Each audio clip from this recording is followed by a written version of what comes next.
Welcome to Ridhi Academy, where learning creates leaders, your destination for competitive exam success. Learn today, lead tomorrow. नमस्कार दोस्तों, आपका स्वागत है आपके अपने चैनल रिद्धि एकेडमी में। तो चलिए शुरू करते हैं आज एक बहुत ही इम्पोर्टेंट टॉपिक को, जिसका कोड है BPSM 162। इस कोड का सब्जेक्ट नेम है इंडियन गवर्नमेंट एंड पॉलिटिक्स, भारतीय सरकार और उसकी राजनीति। तो फर्स्ट क्वेश्चन पे हम लोग डायरेक्ट चलते हैं बिना कोई बात किए हुए। Discuss the regular approach to the study of Indian politics। भारतीय राजनीति को समझने और पढ़ने में उदारवादी दृष्टिकोण का क्या महत्व है। The regular approach is one of the most important approaches to the study of Indian politics। Indian politics को पढ़ने और समझने में ये बहुत ही इम्पोर्टेंट अप्रोच निभाता है। It emphasises democracy. ये जो अप्रोच है, रिबलर अप्रोच, वो जोड़ देता है डेमोक्रेसी पे और इंडिविजुअल राइट पे और कॉन्स्टिट्यूशनलिज्म पे और रूल ऑफ लॉ की पे and political institution. Liberal scholars believe that the politics process can be understood through the study of constitutional and institutional arrangement. Meaning of the liberal approach. The liberal approach focus on formal institution। ये जो approach है formal institution पे focus करता है। Formal institution means औपचारिक संस्थाएं। औपचारिक संस्थाएं में क्या क्या आते हैं उनको हम लोग अच्छे से देखते हैं। औपचारिक कॉन्स्टिट्यूशन में पार्लियामेंट आ जाते हैं, जुडिशरी और executive and political party and election. The state is viewed as the neutral institution that work for the welfare of all citizens। तो स्टेट क्या करता है, एक न्यूट्रल इंस्टीट्यूशन है जो वर्क करता है किस पे, समाज के कल्याण पे या नागरिक कल्याण पे। इम्फेसिस ऑन डेमोक्रेसी, लोकतंत्र पे बल देता है। ये लोकतंत्र पे अब बल देता है। यही टॉपिक को जो दिया गया है उसको एक्सप्लेन कर देना है। Liberal thinker regard democracy as the best form of government. उदारवादी दृष्टिकोण, लिबरल अप्रोच, यहाँ के जो थिंकर हैं, विचारक हैं, वो क्या कहते हैं कि डेमोक्रेसी ही सरकार का सबसे अच्छा फॉर्म है। They support free and fair election, और ये हमेशा कहते हैं स्वतंत्र एवं निष्पक्ष चुनाव होना चाहिए। Political participation and representative government, राजनीतिक सहभागिता और प्रतिनिधि सरकार का पे ये सपोर्ट करते हैं। तो ये सपोर्ट करता है स्वतंत्र और निष्पक्ष चुनाव और पॉलिटिकल पार्टिसिपेशन को और रिप्रेजेंटेटिव गवर्नमेंट को। इम्पोर्टेंस ऑफ कॉन्स्टिट्यूशन, इनके द्वारा, इनके थिंकर के द्वारा कॉन्स्टिट्यूशन का क्या महत्व है। The constitution is the consider the foundation of political life. अगर राजनीति जीवन का फाउंडेशन नींव क्या करता है, कॉन्स्टिट्यूशन को ही कंसिडर करता है। Liberal scholar analyse constitutional provision and fundamental rights. जो उदारवादी विद्वान या विचारक होते हैं वो एनालाइज करते हैं संवैधानिक प्रावधान को और फंडामेंटल राइट्स को और डीपीएसपी को, directive principle and institution structure. Rule of law, इनके कानून का शासन क्या है, इनके नज़रिए से, इनके दृष्टिकोण से क्या है कानून का शासन। The liberal approach emphasise equality before law, और लॉ, रूल ऑफ लॉ का इसका इनका मतलब है कि हर एक लोग इक्वलिटी बिफोर लॉ, कानून के समक्ष समानता होना चाहिए, इक्वलिटी होना चाहिए and protection of civil liberty, और हमेशा नागरिक की स्वतंत्रता की रक्षा की जानी चाहिए। नो इंडिविजुअल और institution is considered above the law. और इनका ये भी मानना है कि रक्षा तो करे, कानून के समझ समानता तो रखे, लेकिन कानून से ऊपर कोई नहीं हो सकता। नो इंडिविजुअल, कोई व्यक्तिगत नहीं, ना कोई संस्थाएं। Individual rights and freedom. Individual rights and freedom, व्यक्तिगत अधिकार एंड स्वतंत्रताएं। Great importance is given to the freedom of speech. इनको कहना है, इनके दृष्टिकोण से, कि हमेशा व्यक्ति को अभिव्यक्ति की स्वतंत्रता दी जानी चाहिए। फ्रीडम ऑफ स्पीच, बोलने की अधिकार, आज़ादी। फ्रीडम ऑफ एसोसिएशन, संस्था बनाने, संगठन बनाने की स्वतंत्रता। एंड फ्रीडम ऑफ रिलीजियस, धर्म की स्वतंत्रता होनी चाहिए। The protection of the human rights, protection of the human rights viewed as the essential features of democracy. Role of political institution. Role of political institution का क्या रोल है? जो ऊपर में पॉइंट दिया गया है उसको बारी बारी से एक्सप्लेन किया जा रहा है, तो आपको समझना होगा कि आंसर में क्या लिखना है, कैसे लिखना है। आप अगर पढ़ रहे हैं सही ढंग से, तो आप एक कॉपी में पॉइंट वाइज कम से कम डिटेल नहीं लिखिए, पॉइंट नोट्स बना लीजिए। मतलब कि टॉपिक क्वेश्चन लिखिए और उसके अंदर इंट्रोडक्शन और उसके नीचे क्या क्या मेन मेन पॉइंट है उसको लिखिए। आप एक्सप्लेन इजीली वे में कर सकते हैं। The approach study the functioning of the parliament. This approach study the function of parliament. Parliament का फंक्शनिंग के बारे में स्टडी करता है। Judiciary and executive and election commission and political party. These institutions are considered essential for maintaining democratic governance. और ये institution क्या करते हैं? एसेंशियल फॉर, जरूरत है किसके लिए? मेंटेनिंग द डेमोक्रेटिक गवर्नेंस, लोकतांत्रिक शासन को मजबूत करना और मेंटेन करने के लिए ये सारे इंस्टीट्यूशन की जरूरत होता है।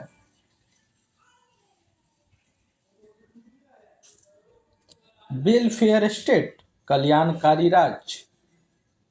Liberal thinker support the concept. आपको सारे फर्स्ट 2 पॉइंट में ही सारे ये सब पॉइंट ऐड कर दिए गए थे। आप वहाँ से मेन मेन पॉइंट लिख लीजिए और उसको समझने का प्रयास कीजिए कि इसके पॉइंट के नीचे क्या लिखना है। तो liberal thinker support the concept the welfare state. The state should promote education, health and employment and social justice. Criticism of the liberal approach. उदारवादी दृष्टिकोण की आलोचना भी होती है। तो क्या आलोचना होता है, हम लोग उसको देखते हैं। Critics argue that the liberal approach give excessive importance of formal institution. जो उदारवादी दृष्टिकोण लिबरल अप्रोच है वो ज़्यादा ही महत्व दे देता है किसको? फॉर्मल इंस्टीट्यूशन को। तो आपको ये आलोचना में लिख सकते हैं क्रिटिसिज्म में कि ये ज़्यादा एक्सेसिव इंपॉर्टेंस और टू द फॉर्मल इंस्टीट्यूशन। और दूसरा लिखिएगा, जब फॉर्मल इंस्टीट्यूशन को ज़्यादा महत्व देता है तो किसी ना किसी को कम महत्व देगा। तो ये सोशल रियलिटी को, सामाजिक वास्तविकता को, such as caste, class, gender, economic inequality को इग्नोर करता है। It does not adequately explain the influence of informal factor. और ये अनौपचारिक फैक्टर को एक्सप्लेन करने में अपर्याप्त है। Significance of the liberal approach. उदारवादी दृष्टिकोण का महत्व क्या है? जब ये ड्रॉबैक है कि ये इग्नोर करता है अपने सोसाइटी के क्लास, जेंडर और इनइक्वालिटी को, फिर भी इसका महत्व क्या है? Despite the criticism the liberal approach remain useful for understanding the constitutional democracy. आलोचना के अलावे द उदारवादी दृष्टिकोण हमेशा क्या होता है? यूजफुल है कॉन्स्टिट्यूशन डेमोक्रेसी को समझने के लिए और पॉलिटिकल इंस्टीट्यूशन को समझने के लिए। Governance, it provide the foundation of study of modern democratic politics. Conclusion, आप बेहतर तरीके से 2 लाइन में कंक्लूजन लिख सकते हैं। पढ़ देते हैं, कंक्लूजन समझा देते हैं। In conclusion, the liberal approach is a significant method for the studying Indian politics. तो लिबरल अप्रोच जो है बहुत ही महत्वपूर्ण नियम है, कानून है, जिससे हम लोग अपने इंडियन पॉलिटिक्स को समझ सकते हैं और पढ़ सकते हैं। It highlights democracy and constitutionalism, rule of law and individual rights, although it has certain limitations, and it continue to be important framework for understanding the functioning of the Indian politics system.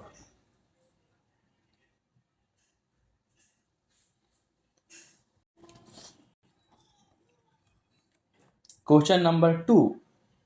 Discuss the salient features of Indian Constitution. The Constitution of India is supreme law of our country. Supreme law of our country. Our country has supreme law. This name is Constitution. It was adopted on the 26 November 1949. ये accept adopt किया गया था 26 नवंबर 1949 को, 26 नवंबर 1949, and came into force on 26 जनवरी 1950। इसके पीछे भी reason था कि 26 को ही जब अडॉप्ट कर दिया गया संविधान को, कॉन्स्टिट्यूशन को 26 नवंबर को, तो अगले साल 26 जनवरी को क्यों अपनाया गया? तो पंडित जवाहरलाल नेहरू ने रावी तट पे जो झंडा फहराया था वो 26 जनवरी ही था। उसी के दिन को याद रखने के लिए ये 26 नवंबर 1950 को चुना गया। It is the lengthiest written constitution, और ये जो हमारा कॉन्स्टिट्यूशन है वो सबसे लंबा लिखा हुआ पूरे दुनिया में है। And provide the framework for the governance of India, and it has provide the framework of our India. Lengthiest written constitution means the Indian constitution is the longest written constitution in the world. It contains detailed provision and regarding administration. तो detail longest कैसे इसमें लिख सकते हो कि it contain detail the provision about the administration, governance, rights and duty and our parliament.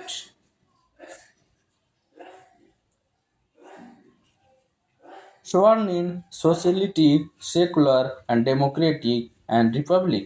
हमारे constitution में संप्रभुता संपन्न देश है और समाजवादी की बात करता है और धर्मनिरपेक्षता की बात करता है, लोकतांत्रिक डेमोक्रेटिक रिपब्लिक का बात करता है। द प्रीएम्बल प्रस्तावना जो है declares India to be sovereign in socialist and secular democratic and republic. ये सारे वर्ड हमारे प्रीएम्बल में दिए गए हैं, जिससे पता चलता है कि भारत का जो कॉन्स्टिट्यूशन है उसके बेस्ड किस पे है। Parliament system of government, it follows the parliament system based on the British model. और हमारा जो पार्लियामेंट सिस्टम है किस पे बेस्ड है? ब्रिटिश मॉडल पे। The council of ministry is collectively responsible to the Lok Sabha, and council of minister is collectively responsible। Lok Sabha के प्रति जितने भी मंत्रीगण हैं सारे क्या होते हैं? रिस्पॉन्सिबल होते हैं। The feudal system with unitary features, federal system with unitary features, एकात्मक प्रवृत्ति सहित संघीय व्यवस्था। The Constitution establishes a federal system. Constitution establishes a federal system with a division of power between central and the state। ये constitution हमारा establish करता है संघीय व्यवस्था को, फेडरल सिस्टम को, विथ द डिवीजन के साथ डिवीजन किसके साथ राज्य और केंद्र के बीच में शक्तियों का बंटवारा करके। However, during the emergency, it acquire a unitary character। और हम लोग ड्यूरिंग इमरजेंसी आपातकाल के समय देख सकते हैं कि ये बंटवारा जो शक्ति का था वो कम करके एकात्मक प्रवृत्ति देखने को मिलता है, यूनिटरी कैरेक्टर देखने को मिलता है। Fundamental rights, it is very important part of our constitution which provide fundamental rights of our citizen of India। The constitution grant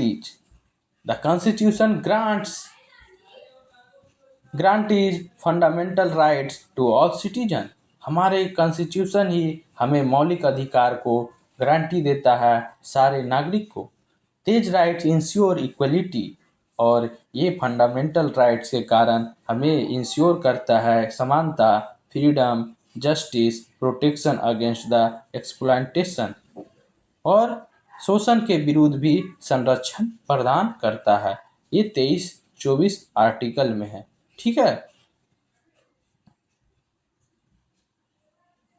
directive principle of state policy, इसको डीपीएसपी शॉर्ट में कहा जाता है। DPSP, directive principle of state policy. इसमें राज्य के बारे में, इसमें फंडामेंटल राइट्स है जो सिटीजन के लिए है और ये सिटीजन को महत्व देते हुए, राज्य को महत्व देते हुए, राज्य को कल्याणकारी राज्य बनाने के लिए लोगों को कैसे हेल्प किया जाए वो राज्य के नीति निर्देशक तत्व में दिया गया है। The directive principle guide the government in promoting social welfare and economic justice, independent judiciary। और अपना जो है कॉन्स्टिट्यूशन में जुडिशरी जो न्यायपालिका है उसको स्वतंत्र रखा गया। It has an independent judiciary and headed by the supreme court. और ये हेड किसके द्वारा किया जाता है? सुप्रीम कोर्ट के द्वारा। It protect the constitution and the safe guard the citizen. Single citizenship, और हमारा जो एकल नागरिकता है, हमारे पास दुगल नागरिकता नहीं है। जैसे अमेरिका में होता है कि स्टेट का नागरिक अलग और देश का नागरिकता अलग तरीके से लिया जाता है। वहाँ पे राज्य का भी नागरिक होता है और देश का भी नागरिक होता है। और हमारे देश में अगर मान लिया जाए किसी भी स्टेट का कोई व्यक्ति होगा तो उस स्टेट का नागरिक नहीं है, वो सिर्फ भारत का नागरिक है। तो सिंगल सिटीजनशिप अच्छे से समझ में आ गया होगा। अनलाइक सम फेडरल कंट्री, अलग जो संघीय व्यवस्था जो अपनाते हैं उसके अनलाइक हैं, India provide single citizenship to all the citizen.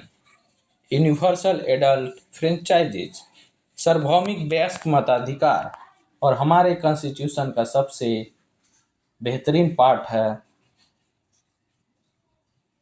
Election. The every citizen above 18 years of age has to write the vote regardless of caste, religion, gender और इकोनॉमिक स्टेटस। हमारे संविधान का सबसे बेहतरीन पार्ट है कि आप 18 साल के हो जाइएगा, उसके बाद आपको वोट देने का अनुमति दी जाएगी बिना कोई कास्ट, धर्म, जेंडर, इकोनॉमिक स्टेटस के भेदभाव के बिना। Fundamental duty,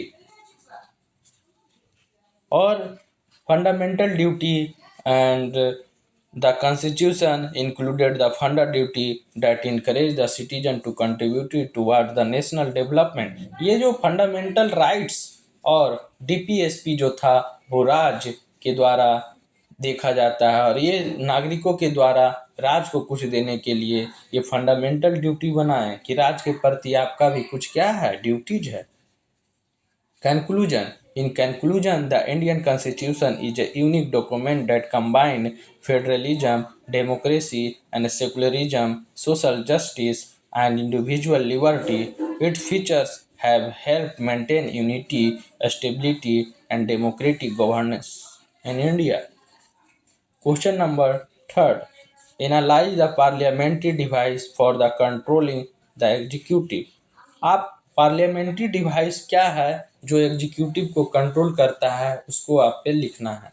in parliamentary democracy the executive is accountable to the legislature. Parliamentary democracy जो है एग्जीक्यूटिव जो अकाउंटेबल होता है लेजिस्लेचर के प्रति। In India, the parliament exercises control over the execution through the various parliamentary device। Bharat में parliament exercise क्या करता है? कंट्रोल करता है एग्जीक्यूटिव को विभिन्न प्रकार के संसदीय उपकरण द्वारा, और ये इंश्योर करता है transparency and the accountability. The question hour first is question hour प्रश्न काल। Question hour is the first hour of the parliament sitting। Parliament sitting का पहला आवर क्वेश्चन आवर कहलाता है। Member of parliament ask question to minister regarding government policy. और इसमें हम लोग का जो मेंबर ऑफ पार्लियामेंट होते हैं, हमारे जो सांसद होते हैं,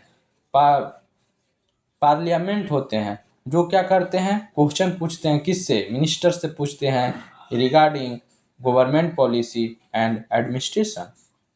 it is an effective tool for the obtaining information and ensuring the accountability.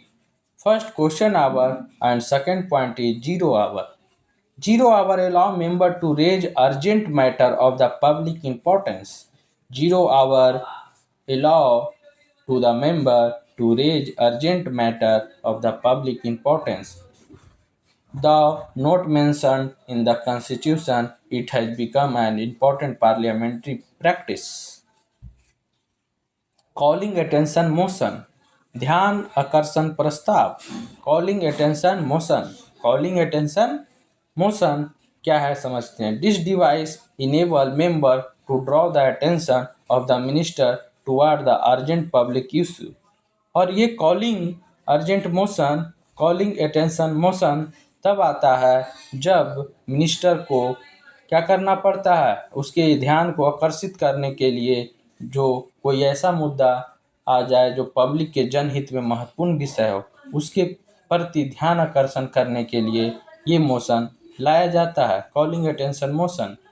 The adjournment motion, स्थगन प्रस्ताव is used.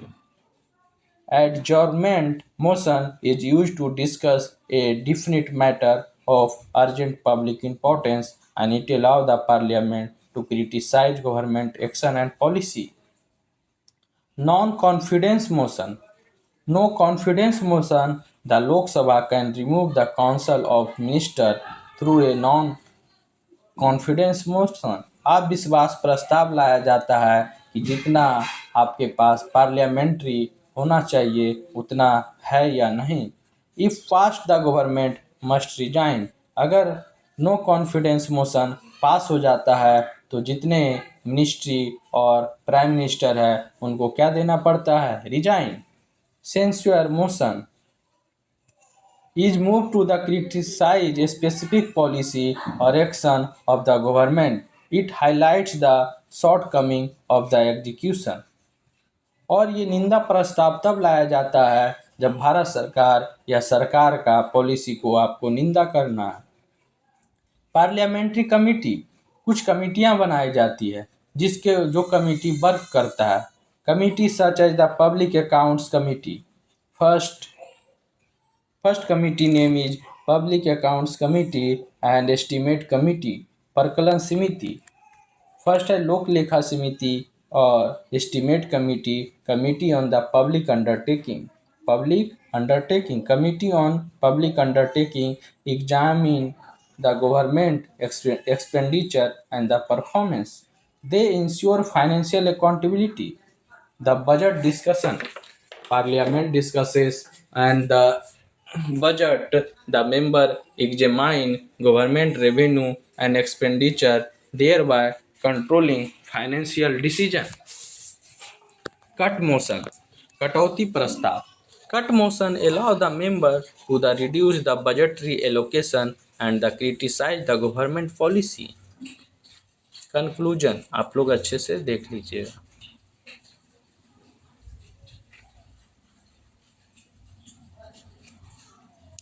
Communalism and the state, सांप्रदायिकता और राज्य।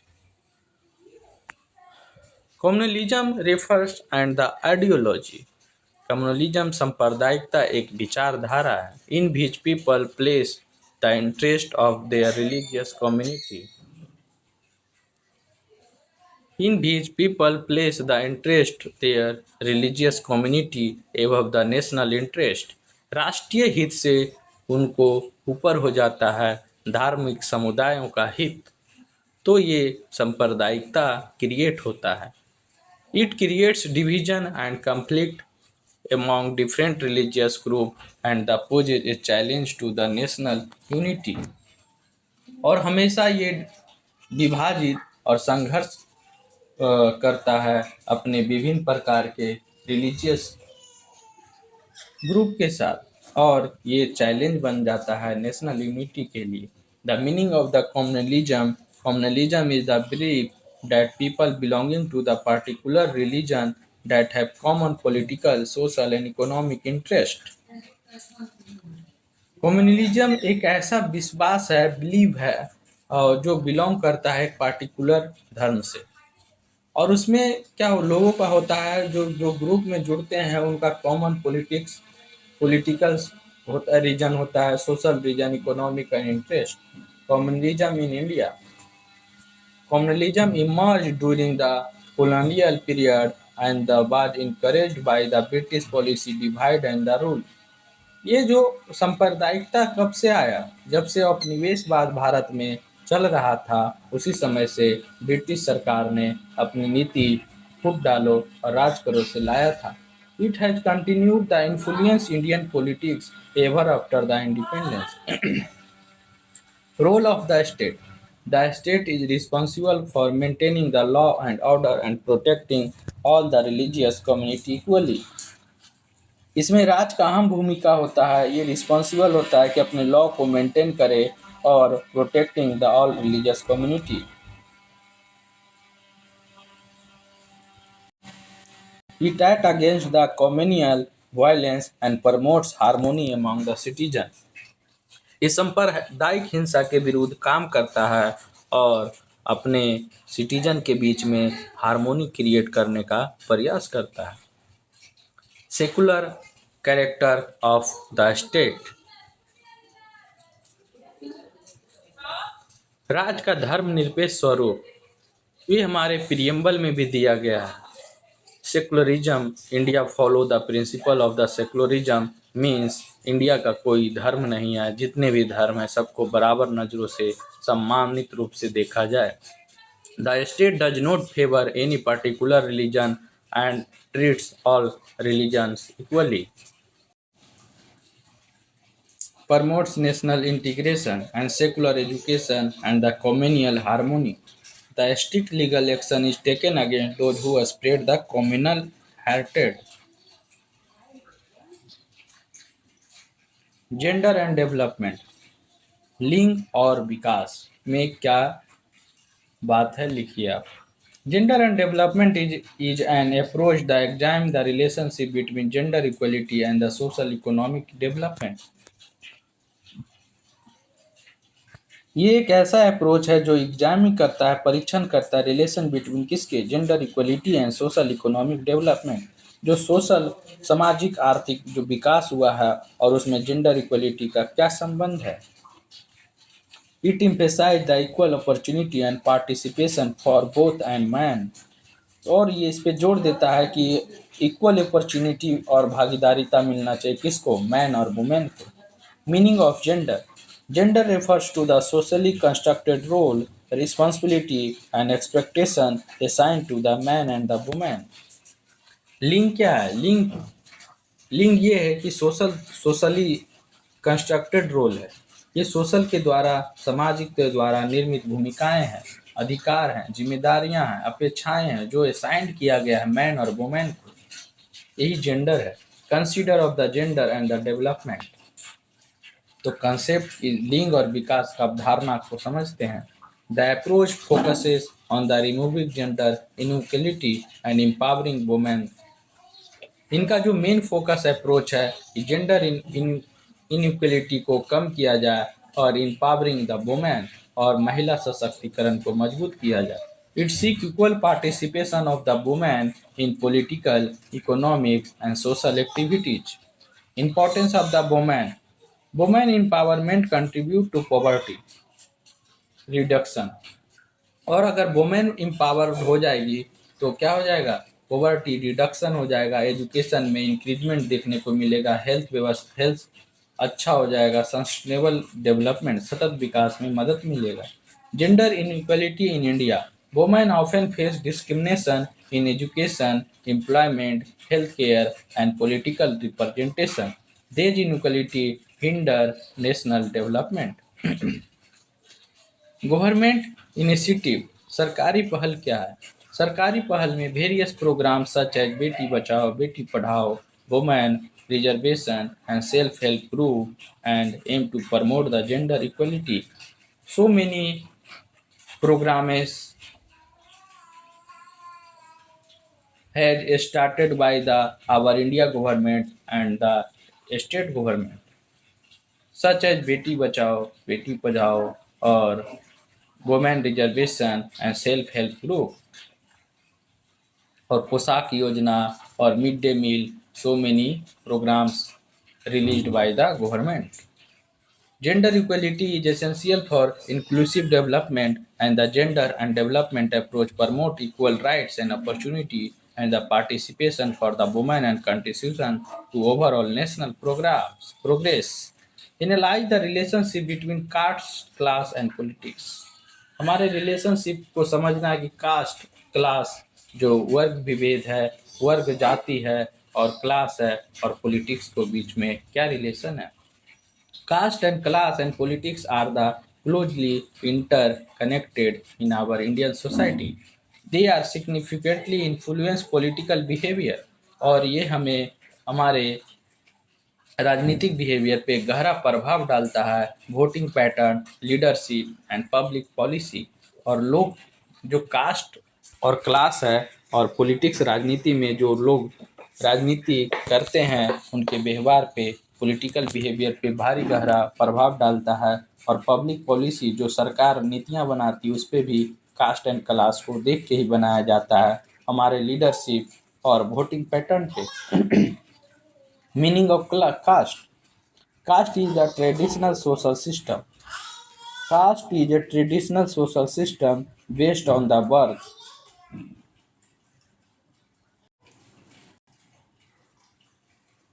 कास्ट क्या है? ये ट्रेडिशनल सोशल सिस्टम है जो पारंपरिक रूप से शुरू से चलते आ रहा है। ये बेस्ड ऑन द बर्थ, ये जन्म पे आधारित है, ओक्यूपेशन पे आधारित है, सोशल स्टेटस पे आधारित है। It has the historically shaped social and political relationship in India. Meaning of class. Class refer to the group of people. ये क्या है? Individual people by decided by the birth and occupation and social status. And class means a group of people sharing the same similar economic position, income, education, and occupation. Unlike caste, class is more flexible. Class is more flexible and can change over time. Caste आप change नहीं कर सकते लेकिन class हमेशा change होते रहता है। Sorry. Caste and politics. Caste play a crucial role in electoral politics. Politics party often mobilise the caste group for the electoral support. और हमेशा पॉलिटिकल पार्टी मोबिलाइज करता है कास्ट सिस्टम को, कास्ट ग्रुप को किसके चुनावी समर्थन के लिए. Many leader and candidate received support based on the caste identity. कि कोई भी उम्मीदवार या जो कैंडिडेट होते हैं कि हम आपके कास्ट या क्लास से बिलोंग करते हैं, हम आपके लिए बेहतर काम करेंगे, हम आपके लिए हमेशा खड़े रहेंगे, आप हमें वोट दीजिए. तो लोग कास्ट और क्लास से भी कंबाइन होके उनको सपोर्ट करते हैं. क्लास एंड पॉलिटिक्स, वर्ग और राजनीति में क्या डिफरेंस है. Economics. Class influence the political demand and the policy preferences. Rich class, middle class, and the poor section often support the different political agenda. ये तीनों को अलग अलग डिमांड भी है. रिच पीपल अलग तरीके से सोचेंगे तो उनके लिए जो काम करेंगे उनको वोट देंगे. मिडिल क्लास के लोगों को डिमांड अलग है, वो उसके लिए पुअर सेक्शन वो गरीब है, उनको घर चाहिए, रोटी चाहिए, कपड़ा चाहिए, मकान चाहिए, इनके लिए। और मिडिल क्लास अलग तरीके से सोचेगा, रोड चाहिए, नाला चाहिए, नाली चाहिए। तो सबको अलग अलग कैटेगरी क्लास में डिवाइड है, तो अपने अपने क्लास के जो कैंडिडेट होते हैं उनको क्या करते हैं, क्लास वाइज भी सपोर्ट किया जाता है। Interaction between caste and class, दोनों में अंतर संबंध क्या है? In India caste and class frequently overlap. Higher caste tradition enjoyed the greater economic resource. जो उच्च कास्ट के होते हैं वो हमेशा क्या होते हैं, ग्रेटर इकोनॉमिक रिसोर्स को क्या करते हैं, एंजॉय करते हैं, while the lower caste often faced economic disadvantage. However, the modernized education and economic development has the altered these relation. And what are the impact on the democracy of caste and class? The caste and class have increased the political participation by the bringing marginalized group into the political progress. At the same time, caste-based politics sometimes creates social division. और ये caste based जो politics होता है जिसके कारण हमारे समाज में क्या विभाजन देखने को मिलता है।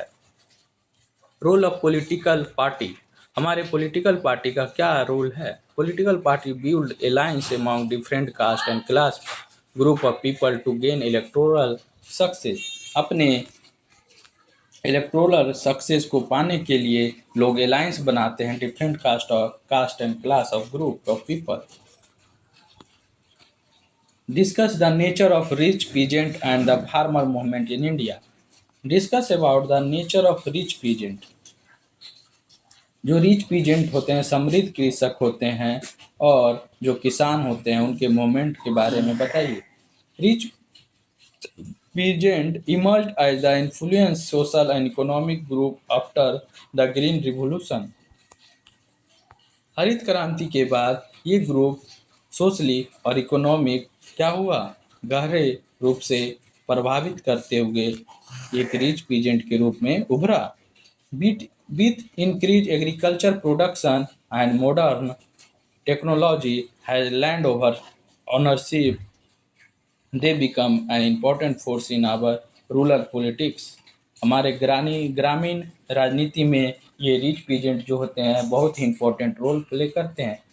Farmer movement develop to protect the interest and the cultivators and demand favourable agriculture policy.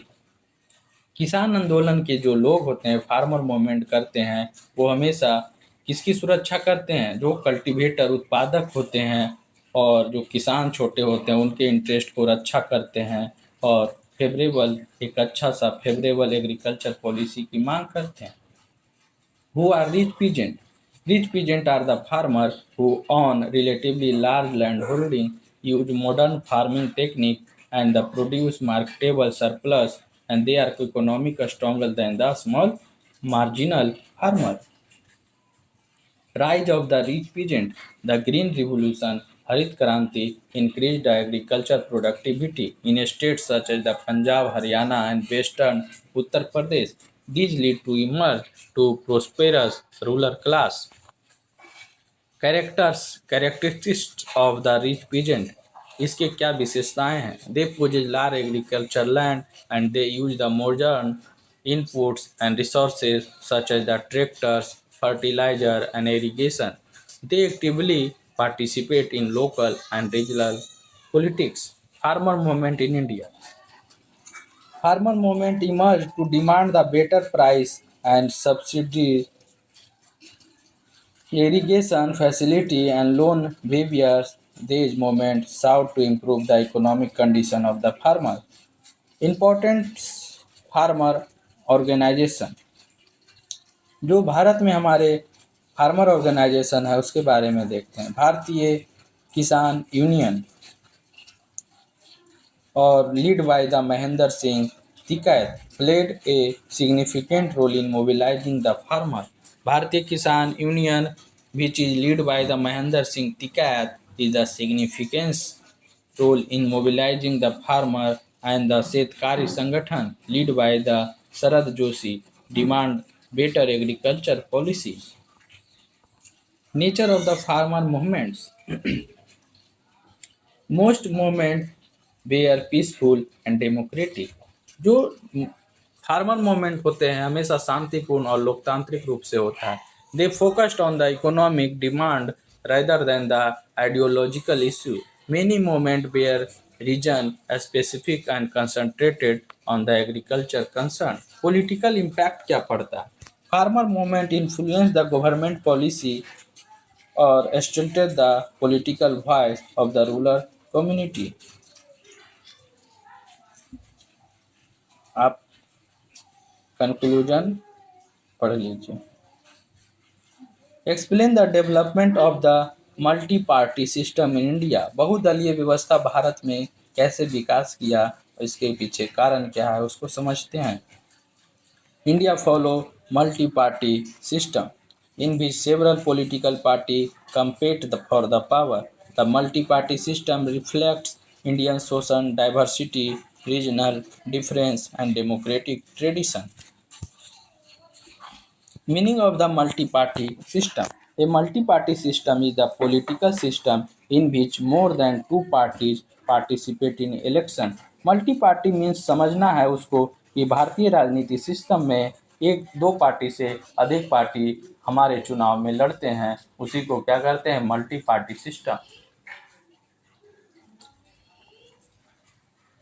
It provide voters with multiple political choice. और ये प्रोवाइड करता है हमें कि हमें किसे चुनना है और किस कैंडिडेट को चुनना है। Earlier phase of the party system. After independence the Indian national Congress dominate the Indian politics. भारतीय राष्ट्रीय कांग्रेस ही जब इसका निर्माण 1885 में हुआ तो उस समय से लेकर भारत के आज़ादी के बाद तक कई वर्षों तक भारतीय राष्ट्रीय कांग्रेस ने क्या किया? डोमिनेट किया भारतीय राजनीति पे। This period is often describe the Congress system. Decline of the Congress dominance. From the late 1960 the opposition party become stronger. और धीरे धीरे यहाँ पे हमारे स्ट्रॉन्गर जो अपोजिशन पार्टी था स्ट्रॉन्ग किया। 96 के बाद धीरे धीरे क्षेत्रीय दलों का विकास हुआ और non Congress party begin to challenge the Congress domination. Emergence of the regional party. क्षेत्रीय दलों का उदय हुआ जिसे क्षेत्रीय दल so many regional parties are there in India such as DMK and TDP, JDU. These parties represent regional aspiration and local interest. Coalition politics. गठबंधन राजनीति शुरुआत हुआ। Since the 1989 general election coalition government. 1989 का जो जनरल इलेक्शन और गठबंधन सरकार has become common and national level. Political party often form alliance to secure the parliamentary majority. संसदीय बहुमत पार्लियामेंट्री मेजोरिटी को दिखाने के लिए लोकल पार्टी के साथ क्या करते हैं? अलायंस करते हैं। जैसे अभी वर्तमान में बीजेपी का सरकार है, भारतीय जनता पार्टी का सरकार है, तो अभी मोदी जी को बहुमत क्लियर रूप से नहीं मिला है, तो अलायंस करके जदयू और आंध्र प्रदेश के जो पार्टी हैं उनके साथ मिल के क्या बनाया है? अलायंस बनाए हैं और पार्लियामेंट्री मेजोरिटी को क्या किया? सिक्योर किया। Role of the social diversity.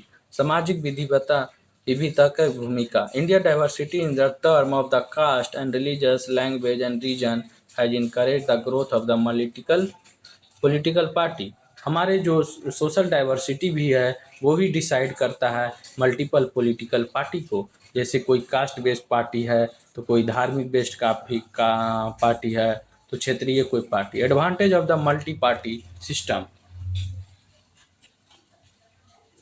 पहला है कि इट इंश्योर ब्रॉडर रिप्रेजेंटेशन। पहला है कि व्यापक प्रतिनिधित्व देता है, एक हमें ऑप्शन नहीं देता है। So many options provide multi party system.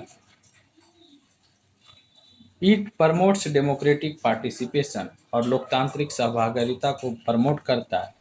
It accommodation diverse interest and the view point. Challenges of the multi-party system. The system may lead to political instability और They meet political instability, coalition governments sometimes face difficulty to making decisions. Question number 8. The notion of secularism. धर्मनिरपेक्षता पे आपको एक short note लिखना है. Secularism is one of the fundamental principle of Indian Constitution. It means that a state does not have any official. Secularism means क्या होता है, ये लिखना क्या है. Secularism is the fundamental principle of our constitution and it means the state does not have any official religion and treat all the religions equally. Secularism promotes religious freedom. Secularism promote करता है religious freedom को, equality, harmony among the different religious communities. Meaning of secularism. Secularism means the state maintains neutrality towards the all religious. No religious is given a special status by the government. Secularism in India Constitution. Secular भारतीय संविधान में धर्मनिरपेक्षता. The term secular was added to the preamble. और ये जो word add किया गया था 42 constitutional amendment 1976.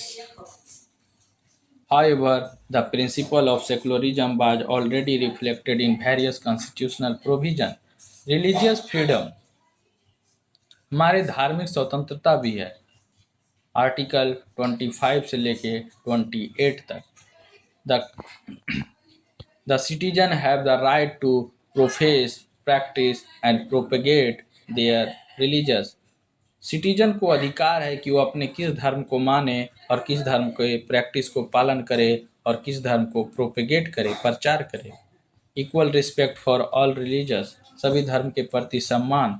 Indian secularism is based on the principle of सर्वधर्म समभाव. ये सेकुलरिज्म जो है हमारे जो बेस्ट किस पे है, इसका मेन प्रिंसिपल है सर्वधर्म समभाव पे. Importance of the secularism. इसका इम्पोर्टेंस क्या है. Secularism promotes national integration. ये हमारे राष्ट्रीय एकीकरण में मदद करता है और कम्युनल हार्मोनी को क्या करता है, कम्युनल हार्मोनी को बढ़ावा देता है एंड डेमोक्रेटिक वैल्यू को भी बढ़ावा देता है. It protect the minority rights. अल्पसंख्यक अधिकार को, राइट्स को प्रोटेक्ट करता है and strength the national unity. राष्ट्रीय एकता को भी क्या करता है, मजबूत करता है. Challenge to the secularism. धर्मनिरपेक्षता की चुनौती क्या है. धर्मनिरपेक्षता की यह चुनौती है कि communalism and religious intolerance and communal violence pose serious challenge to the secularism. कभी कभी हमारे समाज में विभिन्न प्रकार के वर्गों और धर्मों के आधार पर बंट जाने के कारण कम्युनलिज्म सिस्टम देखने को मिलता है और ये हिंसक हो जाते हैं, वायलेंस हो जाते हैं, जिसके कारण सेकुलरिज्म को चुनौती मिलती है. क्वेश्चन नंबर 8 का बी. तो इसमें हम लोग लगभग 10 क्वेश्चन के करीब कर चुके हैं और पार्ट 2 जल्द ही हम लोग लाएंगे. Directive principle of state policy DPSP. तो डीपीएसपी के बारे में पढ़ना है.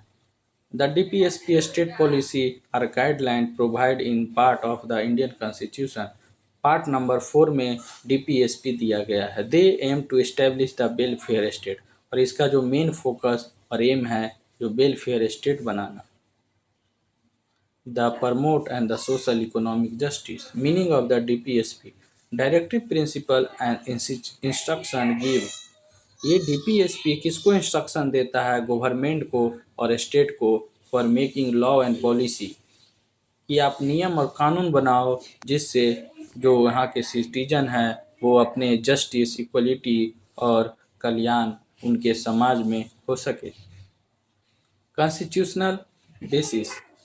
The directive principle are content the article 36 to 51 Constitution of Part 4. 51 of Part 4 of the Constitution. They were inspired by the Irish Constitution. ये हमारे जो डीपीएसपी लिया गया है, कहाँ से लिया गया है, आयरलैंड से, आयरिश कॉन्स्टिट्यूशन से. Objective of the DPSP, the main objective is the establish, इसका मेन ऑब्जेक्टिव अच्छे से समझ लो, सोशल ऑर्डर को based on justice, liberty, equality and fraternity. Importance of the directive principle. The state should provide the adequate livelihood to all citizens. It should ensure equal pay for equal work. और ये ensure करता है कि हमेशा समान कार्य के लिए समान वेतन मिलता है। हमारे समाज में देखा जाता है कि 8 घंटे के ड्यूटी लड़का भी करते हैं, लड़कियां भी करती है, और उसको वहाँ पे जेंडर वाइज पेमेंट भी मिलता है कि लड़की लोग को थोड़ा कम दिया जाता है, लड़का लोग को पेमेंट ज़्यादा। तो इसको इसने DPSP में इंश्योर किया है कि समान कार्य के लिए समान वेतन मिले। It should promote the education and public health and environmental protection. It provide protect weaker section, और हमारे कमज़ोर वर्ग की जो सोसाइटी के लोग हैं उनकी भी रक्षा किया जाए। ये नॉन जस्टिएबल नेचर है, गैर न्यायिक स्वरूप है। नॉन जस्टिएबल नेचर का मतलब है कि आप इसे न्यायपालिका में ले जाके आप इसे कि आप ये सरकार नियम नहीं बना रहे हैं, नहीं चला रहे हैं, मुझे ये चाहिए वो चाहिए, DPSP के अंतर्गत जो भी दिए गए हैं वो आप न्यायालय के द्वारा न्यायालय में जाकर आप उसे लागू नहीं करवा सकते। वो सरकार की नीति बनाने पे ही लागू होगा। Importance of DPSP. They provide the direction to the government to policy making. Many welfare programs and land reform and social justice measures and based of these principle. Relationship with fundamental rights. दोनों fundamental rights और DPSP में क्या relation है? Complement each other, दोनों एक दूसरे को complement करता है। Together they help the establish political democracy and the social democracy. तो कंक्लूजन निकलता है कि directive principle of state policy are the essential for the building welfare state, achieving social and economic justice, although they are non-justifiable, they serve the guiding principle for the governance and contribute significantly to the development of India democracy। तो चलिए आज के लिए इतना ही। अगर आपको video अच्छा लगे तो नेक्स्ट पार्ट का डिमांड कर सकते हैं, ताकि हम आपके सामने वो अच्छे तरीके से वीडियो ला सके। और हमारे वीडियो को अच्छा लगे तो लाइक कीजिए, शेयर कीजिए, सब्सक्राइब कीजिए। आप लोग वीडियो को देखते हैं मगर सब्सक्राइब नहीं करते, और कमेंट करना मत भूलिए। सही लगे गलत लगे आप उसे कमेंट जरूर किया कीजिए। चलिए दोस्तों आज के लिए इतना ही। Thank you for watching this video. For complete exam preparation, subscribe to Riddhi Academy. Learn today, lead tomorrow.